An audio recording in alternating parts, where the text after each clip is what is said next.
સૌપ્રથમ વાત કરીએ કેન્દ્રીય ગૃહમંત્રી અને ભાજપના સ્ટાર પ્રચારક અમિત શાહે શનિવારે 4 લોકસભા બેઠક પર ઝંઝાવાતી પ્રચાર કર્યો। 2 તબક્કામાં થયેલા ઓછા મતદાન પર અમિત શાહનું આકલન। ઇન્ડિયા ગઠબંધનને થશે ઓછા મતદાનથી નુકસાન, કહ્યું છે અમિત શાહે। ઓછા મતદાનથી ઇન્ડિયા ગઠબંધનને નુકસાન થશે તેવું કહ્યું છે।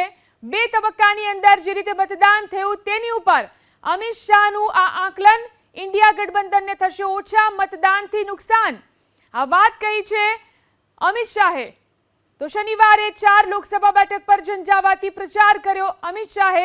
પોરબંદર, ભરૂચ, પંચમહાલ બેઠક માટે તેમણે જનસભા ગજવી, ત્યારે તેમણે કહ્યું એક તરફી મતદાનથી પ્રથમ 2 તબક્કામાં મતદાન ઘટ્યું છે। તો પ્રથમ તબક્કામાં થયું હતું સરેરાશ 64% મતદાન, તો બીજા તબક્કામાં પણ 65% જેટલું સરેરાશ મતદાન થયું છે। ત્યારે ઓછા મતદાન પર તેમણે આ વાત કહી છે। અમિતભાઈ, 2 તબક્કાનું મતદાન પૂરું થયું છે, ક્યાંક ટકાવારી ઓછી છે, આ ચિંતાનો વિષય એક તરફી મુકાબલા હોવાના કારણે ટકાવારી ઓછી દેખાય છે।